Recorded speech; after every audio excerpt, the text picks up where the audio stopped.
It's time for a cup of coffee with Will and Chris at Slumberland Furniture. From Slumberland Furniture in Osage Beach, here are your hosts, William Holtz and Chris Schneider. It's that time for your weekly cup of coffee from Slumberland at the Lake. I'm Wild Will. I'm Uncle Chris. And back to normal now that you're back from vacation for a couple of weeks and the weather doing this. Yep. But hey, summer's on the horizon, right? Yeah, Please tell me. Typical springtime, at the lake. You get that. You get the hot days, the cold days, but it's great. It's part of the lake. It's part of the lake. Tons of local stories. A child found walking on the highway. Crazy story there. Hey, we got some local wrestlers. State champions, baby. Yeah. That's going to be awesome. We'll tell you about that. Plus, hey, pet owners, MDC warning, you got to look out for coyotes, grills, banned in Osage Beach, all kinds of stuff going on, including some great local events, March Madness, as well as March Padness. Tell you about that and a whole lot more after this from Slumberland at the Lake. Hey everybody, it's Daryl Cunningham with Slumberland Furniture at the Lake. Mother Nature can't make up her mind what she wants to do, but we're going to start spring sales right now at Slumberland Furniture. We're doing our home spring sale. That means great deals for every room in the house, plus up to 36 months interest-free financing with the discounts. Don't forget, we deliver the entire lake area, so come see us at Slumberland Furniture, where we're bringing happy home. Yeah, make sure you come by and see me here at Slumberland at the Lake. Hey, we couldn't do Cup of Coffee if it wasn't for our host partner, 5th year consecutively, Slumberland at the Lake. They've always got these great sales, and what you may not know is the home decor in this place, right? All of the signs, the lake maps, the different paintings. They got a little bit of everything, so make sure you stop by and see them. And of course, as always, tell them that Uncle Chris and Wild Will sent you when you stop by. All right. And Mrs. Uncle C were just here shopping. She was looking for new coffee tables. Bought those down here the other day. So you can find anything. Oh yeah, it's greatness. Half our house is Slumberland Furniture. You and me both, buddy. All right, so hey, first local story. This one was an alarming one. I saw it on KRMS, February 25th. They called it 2 undocumented persons, I'm going to say illegal immigrants, face felony charges in Benton County when 21-year-old Yamin Salvador Carlos and her boyfriend, 35-year-old Salvador Merced Rodriguez, are being held in Benton County Jail on a $100,000 bond. Now, this is sick, Chris, okay? The probable cause statement said a young child was found walking along Highway W in freezing temps, if that's not bad enough, snow-packed surface, barefoot with no coat and no gloves. No shoes, too. Nothing. Wow. Child was turned over to Child Protective Services and was severely dehydrated, had excessive bruising, obvious cigarette burns to the lower rib cage, afraid of touch, and severely hungry. Determined was sleeping on a blanket under a bedroom window, according to the probable cause statement. 21-year-old Salvador Carlos was a family member, allegedly, in 2 counts of child abuse or neglect with serious emotional or physical injury, with 1 count of endangering the welfare of a child, while Merced Rodriguez, the boyfriend, 35, is charged with 1 count of child abuse or neglect. Now, I looked, they're both still on the active inmate roster in Benton County, being held on a $100,000 bond, and I did send some questions over to Benton County just to ask what the investigation process would be at this point. Could they be extradited back? Would the child be cared for, taken into child protective custody? And I'm just wondering, in a situation like this, what happens? What's next after this? It's just so heartbreaking that human beings can do that to children, and even their own children. She's walking along this highway, freezing temperatures, snow-packed surfaces, no shoes, no gloves, no coat, and she's obviously been abused, with cigarette burns. It's heartbreaking, but it's hard to believe humans can do this. It's just beyond explanation. Yeah, those ones are tough to see, but reporting nonetheless, these 2 hopefully get prosecuted and serve the full extent in one way or another. Just unbelievably hard to fathom. Yeah, I wonder what you do with illegal immigrants like this. They call them undocumented persons, basically the same thing. Do you throw them in jail or do you take them back and drop them off from wherever they came from? I mean, I don't know what you do in that situation. When I reached out and asked some of those very questions to Benton County, and we'll hopefully hear back from them, I don't know if they'll be able to give me much on an ongoing investigation. I did go to the Benton County website, though, and you saw their pictures. They're both still on the active inmate roster as of Tuesday morning at time of recording. So we'll keep you posted on that, but heartbreaking. And as we go to our next local story, this one a lot more uplifting. Hey, local, state champions. We've got 3 of them here locally, right? Wow. In Eldon. Yeah. Josiah Simmons, senior, class 2, in the 113-pound weight class. That's my weight class. Wow. But listen, Josiah beat Graydon Anderson from Father Tolton in overtime. Wow. 13-10. Simmons finishes his senior season 34-0, and Simmons is the 5th Eldon Mustang to claim a state championship in program history. Well done, Josiah Simmons. Congratulations to him and the Eldon Mustangs.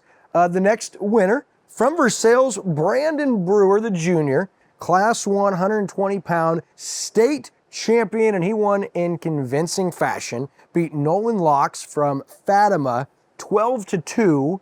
And it is the 3rd time a Versailles Tiger has won a state championship in wrestling. Brandon Brewer, class 1, 120-pound division, state champion. Congratulations. Absolutely. And probably the biggest story, this one is awesome. Abigail Fullerton from Camdenton ends her career as the most decorated female and maybe wrestler in Camdenton Laker history. Not only did she win the state championship for Class 2 110-pound division by defeating Kaylee Milam of Jackson by fall, she capped off a perfect senior season going 49-0. She is the first girl in Camdenton history to win a state championship. She qualified for the state tournament all 4 years, including a 3rd place finish, 2 runner-ups, meaning she lost in the state championship 2 years, and finally, as a senior, does it all, capping off a perfect 49-0 season. That's Abigail Fullerton and the Camdenton Lakers wrestling program. Congratulations. 3 local state champions. We had a runner-up. We had a couple of 3rd place finishes. But talk about local success wrestling. They turned out this year. You know, and that wrestling sport is the real deal. I mean, that's mano-y-mano. You know, I couldn't be a wrestler because I wasn't tough enough. I mean, you got to be really tough. Not just strong, you have to be strong too, but man, that's a brutal sport. And so congratulations to those people. So much work, so much practice, so much training went into that. It's just unreal. So congratulations. Yeah, Abigail Fullerton, she finished her Laker career. I told you about all of those accolades, but over 150 career wins. Wow. That's 150 more than I've got. Yeah, me too. That's all right. Sure. Hey, next local story, the Missouri Department of Conservation is reminding everybody that this is coyote mating season. Yeah, that's right. So if you've got pets, you really want to listen to this. So February is the peak breeding season for coyotes, and that runs into March, right? And that means they see a spike in coyote activity during that time of the year. That's this time of the year right now. So the Missouri Department of Conservation says it's important to be vigilant with your pets. Don't just put them out in the yard, unaccompanied, because there's a chance coyotes will come along and snap them up. Unlike other kinds of wildlife, coyotes adopt really well around humans. They're very adaptable, and they eat anything. And so just look out, be careful of your pets, because you hear this every year of dogs and cats going missing and stuff like that. And this is one of the main reasons for it. Sure, yeah, that mating season begins in February and goes through middle March. So this is prime season, as the Missouri Department of Conservation says. And for us, like, we have 2 dogs. We got a lot of wooded area behind us. And so that's always a thought, right? We walk ours on a leash because we're in a small neighborhood, but you can hear them, right? Like at night sometimes you'll be able to hear a pack of coyotes, and it is a very distinct sound. And so I'm always extra cautious if you do hear them, that, definitely don't take the dogs out. So they do say, they give you some tips, to be careful to try to keep the coyotes away and not like hanging out. Hey, these are important. Yeah, don't leave pet food outside. Because the coyotes, again, they're adaptable. They'll eat anything. They'll come eat the pet food. They eat right? anything. Yeah, pretty much. Yeah. Securely cover all trash containers and consider waiting to put the trash out like on the day that they pick it up, because coyotes, again, will get in the trash and eat whatever in the trash. And they also say, think about your bird feeders.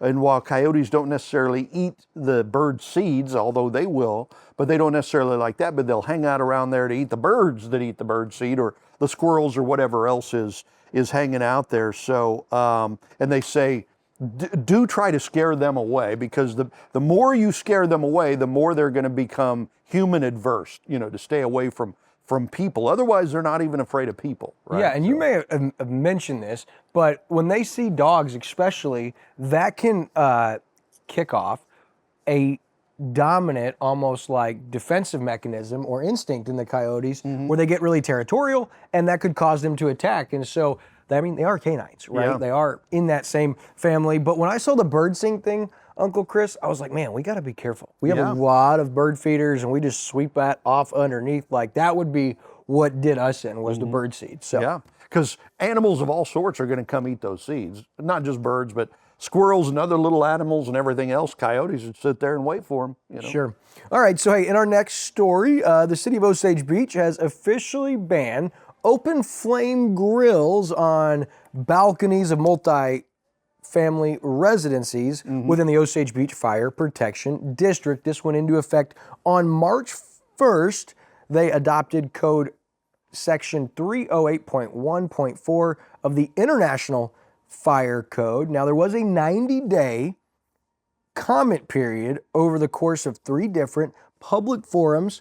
The rule is already in place in other lake area fire districts, and what it does is bans charcoal burners and open flame devices on combustible balconies or within 10 feet of combustible construction. Now, the exceptions would be single-family homes, areas protected by automatic sprinkler systems, or small LP gas cooking devices. And I thought this was pretty obvious. I always wonder why there's so many fires, especially in condo and multifamily developments.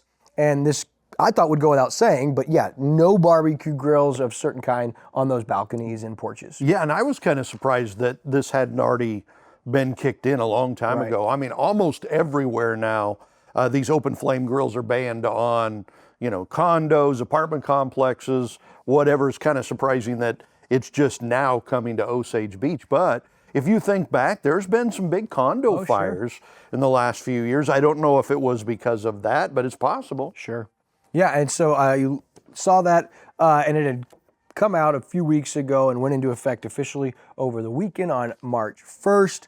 And that was big news because a lot of people had no idea that was going to happen or wasn't already a law. So that is in effect within the Osage Beach Fire Protection District. Yeah, and you can understand the people that aren't happy with that. If you own a condo or you live in an apartment and you love to grill, out on the balcony and stuff like that, and that's understandable, but it's also even more understandable that it's so dangerous that it could, harm or kill other people in that condo unit or in that apartment unit. It's safer not to do it. Sure. All right, so hey, some big local events, but first, there is an opportunity. You're looking for a new career or a new job. Our friends at the Camdenton School District are holding a job fair on March 24th from 3 to 6 p.m. in the Camdenton High School Commons. They're looking for bus drivers, custodians, food service employees, and paraprofessionals. You'll get to speak with department heads, you'll get to apply, and you'll even get to interview right on the spot. There will also be a school bus on site to test drive for those who are interested in a bus driver position. Now, some of the perks of working for the Camdenton School District: board-paid health insurance for eligible positions, summers off for eligible positions, retirement plan for eligible employees, paid time off, and a fun, fast-paced work environment. And seriously, in 2025, if you're looking for work, this seems like a really great option. And if you want to view current openings, visit camdentonschools.org and select employment. But some great jobs. And again, that's on March 24th from 3 to 6 at the Camdenton High School Commons. Please tell me you're not going to be attending.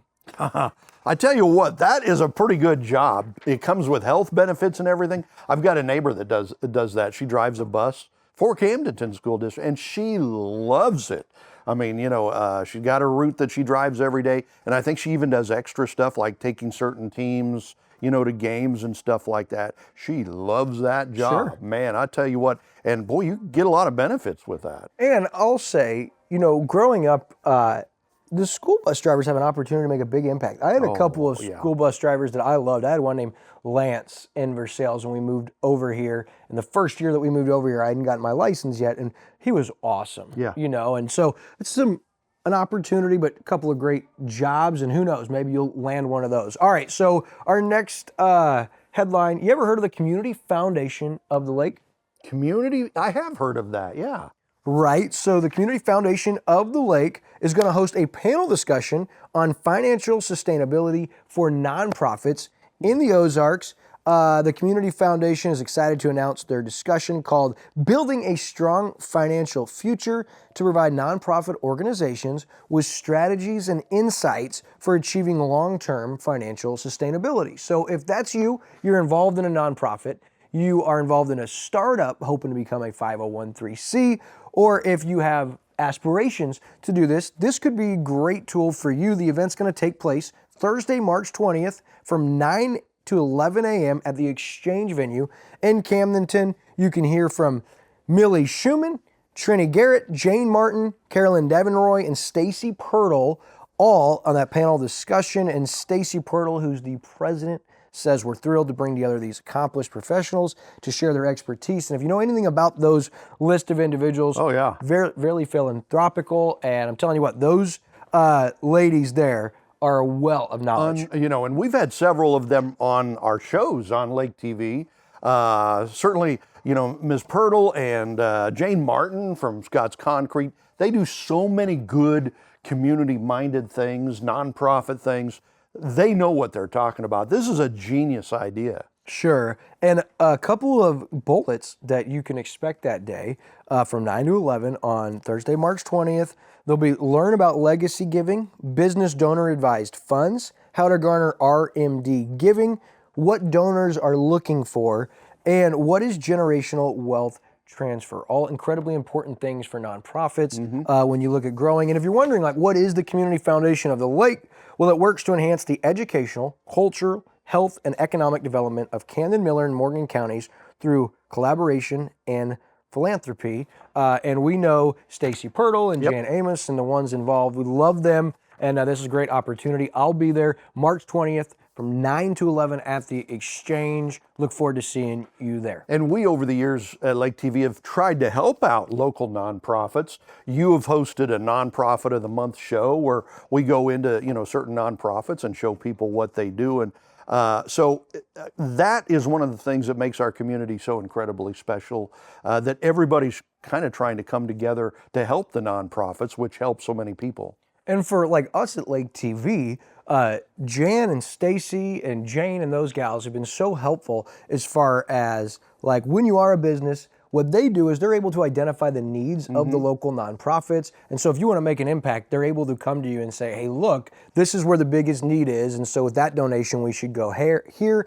And on top of that, they get all of the receipts, the tracking for your taxes and things of that nature. I mean, it really is a blessing, the Community Foundation. So seriously, come out March 20th, 9 to 11 at the Exchange. Great panel, and you'll get to hear from some very knowledgeable women. And great venue too, the Exchange there. All right, so hey, this one's cool. You got it over, you heard about it. The Green Mill Bridge, the Green Mills Bridge anyway. There's been an effort here over the last few years to kind of save this bridge. And Daphne Jeffries and Lynetta Bartell had sent over that, if you remember, 2017 and 2018, the efforts kind of began. And in 2018, the Bridge Committee did a case study and decided to move forward with their efforts. And eventually the Greens Mill Historical Bridge was organized, and at that point in time became a 501(c) not-for-profit organization.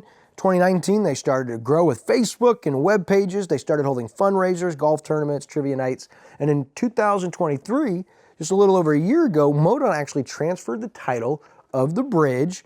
And so last year, property around the bridge was surveyed, the parking area was gravelled, and they brought a trash container and started growing it. And so they've got big plans for this year and beyond.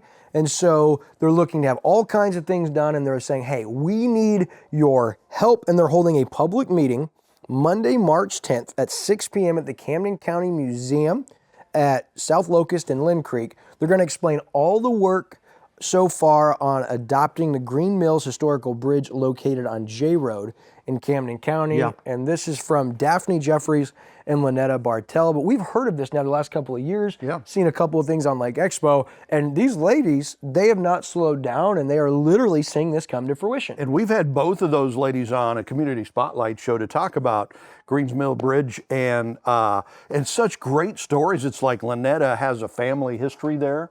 Like her mom was pictured on that bridge in her high school graduation picture or something. She got married on that bridge. So there's a lot of cool, very cool history stories regarding that bridge. But again, that's part of the local history, a special part of our history. I think if I remember correctly, it's the only original of the 5 original bridges over the Lake of the Ozarks that's still standing. Wow. I think so. You can check that out on the Community Spotlight show on our YouTube, on our Roku. Yeah. But there was a numerous part series with the gals, right? Just with the bridge, just that one show. With Camden County Museum, we did several. But I think that meeting's going to be at Camden County Museum. It right? is, and it's coming up like a freight train Monday, March 10th at 6 p.m. So make sure you head out. Now, as we head into March, I'm all about March Madness. I can't wait to set my bracket. But in the same breath, in the spirit of March Madness, how about March Padness with the changing table? Okay. This is pretty cool. All right, so Little Black Book, Lake of the Ozarks, it's their first annual period poverty drive in support of the changing tables. Okay. Did you know 1 in 4 girls misses school due to lack of menstrual products? Many schools don't have enough funding for period products, leaving female students without options. And so what they're doing is, see on your screen, they're doing a bracket style drive to raise, feminine products. You got the first round ends on March 7th. It's going on right now. You may see this after, but you can keep going to these businesses. You see the bracket: AP and Company, Driftwood Spa and Salon, American Elm Co., Lace & Co., Lake and Land Trading Company, Lake of the Ozarks Board of Realtors, Yankee Peddlers, Osage Beach Stonecrest Book and Toy, the Highlander Public House, Shabby Cheek Boutique at the Lake, Village Gifts at the Landing, and Wobbly Boots. All of these businesses have set up for you to drop off and donate feminine products as they look at ending period poverty. They gave lots of stats you can see there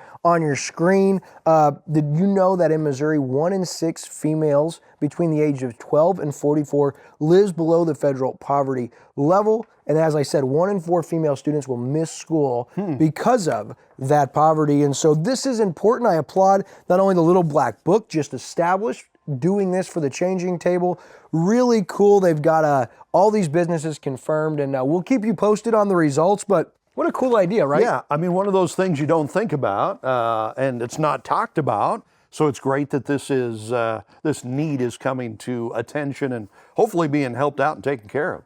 Yeah, and I do want to give a shout out to our good friend Michelle Leisman with First State Bank. That she's sponsoring a table along with Lake Movers. And the changing table, if you didn't know, they typically get diapers and child care products, but stepping up with this, and a need that's been identified as we talk about 501(c)(3)s and nonprofits at the lake. Another effort as you look at the changing table that we love. So pretty cool. And by the way, we've been trying to get the lady who runs the changing table on Community Spotlight show. Sooner or later, we'll have her on and give you kind of the background of that whole thing and how that works. So. Let her know Lake TV is looking for it, would you? Yeah, that's right. Very good. So hey, here's a cool event. We're sometimes called another name for a donkey. Yeah, so, we're idiots and what? Use your imagination. All right, so hey, donkey basketball for a cause in Stover. Get ready for a new rodeo. Stars to be born. It's going to be wild and crazy as Dairyland Basketball Show takes place at the Stover High School Gym Saturday, March 15th. Now listen, it's basketball played on real live donkeys. Yeah. Uncle Chris, it's wilder than a rodeo. funnier than a circus, and local businesses and Stover students and faculties will attempt to ride a donkey while playing basketball. All proceeds are going to benefit the Stover High School Music Department, as they're actually hoping to travel to Orlando next year to record a music video or a movie soundtrack. Pretty cool experience for the kids. Tickets will be $10 in advance. And you can get those at the Stover Bulldogs Morgan County R1 Facebook page. They'll be $15 at the door, but it's probably going to sell out. And if you go and it's sold out, they can only let so many people in. So we recommend buying tickets early. But this would be a cool event to attend, right? Yeah, and this isn't a new thing. They were doing this to raise funds when I was a kid. Donkey basketball. They had donkeys back then? A bunch of asses back then, absolutely. Wait, they always had donkeys. Jesus rode a donkey. That's right. That's why there's a cross on the donkey's back, right? I love it. I love it. So that is donkey basketball for a cause in Stover, and that's going to be to support the Stover High School Music Department. Mark your calendar, Saturday, March 15th at 7 p.m. I wonder if they go behind the donkeys to clean up after them. I don't know how that I always works. wonder that. Like, it sounds funny, but like you're in a gym, I'm sure they've got to have something on the court. Yeah. Because you can't get poop on the court, Coach. Well, somebody's going to slip on that, right? I always think of 8 Crazy Nights, when I think of... Anyway, all right, listen, you're probably following the last couple of weeks, you may have driven that way and seen that there's a new stoplight at the toll bridge. So to everybody's shock, right, drivers across the former toll bridge surprised to find that there's a traffic light on the Shining Bend side of the bridge. MoDOT and local officials say the light is temporary. Don't freak out. Installed to keep the crossing open while the toll booth is removed. It allows the traffic to keep going one side and then the other. The light was installed in coordination between the Sunrise Beach Fire Protection District and Missouri Department of Transportation. Fire Chief LaPlante said the original plan was to close everything down, right? And which we kind of thought they were going to do, but then emergency responders worked with MoDOT to kind of keep it open, which very wise. You know, you have an emergency, it's good to be able to get through there. So, if you've gone there, you see a stoplight, it's not going to be there forever, just temporary while they're doing all that work there. Yeah, great job. And it's wild. Once they finally got over there to remove those booths, we were waiting, they're gone. Like, those toll booths are down. You see those big piles of rock. They've got those lights. And I started to think about like how interesting those temporary stoplights were. And I also thought, how practical, opposed to someone at $25 an hour standing out there on both sides 24/7, with the stop sign. I bet that is way more practical and feasible for MoDOT. I would think so too. Good idea. Good job coming up with that plan. All right, so as we look at what's up on Lake TV, presented by our good buddy at Chris Light Co. Get ready to illuminate your lakefront paradise.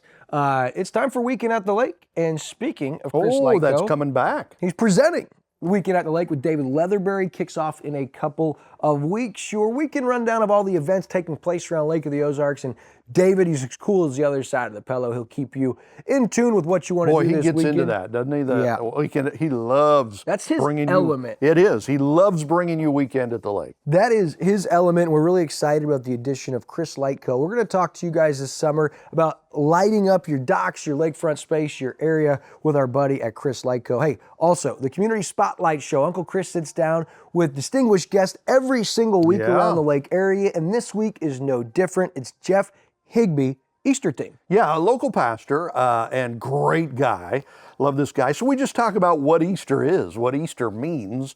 And so, be sure to join us. You can see that every day at 9, 3, and 9 right here on Lake TV. He is an awesome He really is. guy and raised even a better daughter. Than, we like his daughter more than we like him. Indeed, Absolutely. she's an amazing nurse here locally. And then also Happy Hour with DJ Kyle, presented by the Jennings Insurance Group. Man, great weekly variety show. They're currently working on the LOZ Dive Bar tour, where they're going to check out some of the hole-in-the-wall places that aren't so hole-in-the-wall when it comes they're to pretty food and service. So we're super excited about that. And as we tie a bow on Lake TV's high school basketball season, it's not gone yet. You still have an opportunity to catch some of the action. Yeah. So we give you an encore showing of every game that we did this season, Tuesday night and Friday night at 7:32, so you can go back and watch those. And then when we're done with those, which is in mid-March, we'll give you the classic game of the week again, Tuesday and Friday nights on Lake TV. And before you know it, summer's gonna be here. Last thing, the St. Patty's Day Parade, Saturday, March 15th at 1, right here on Lake TV. Until next week from Slumberland at the Lake, we'll see you then.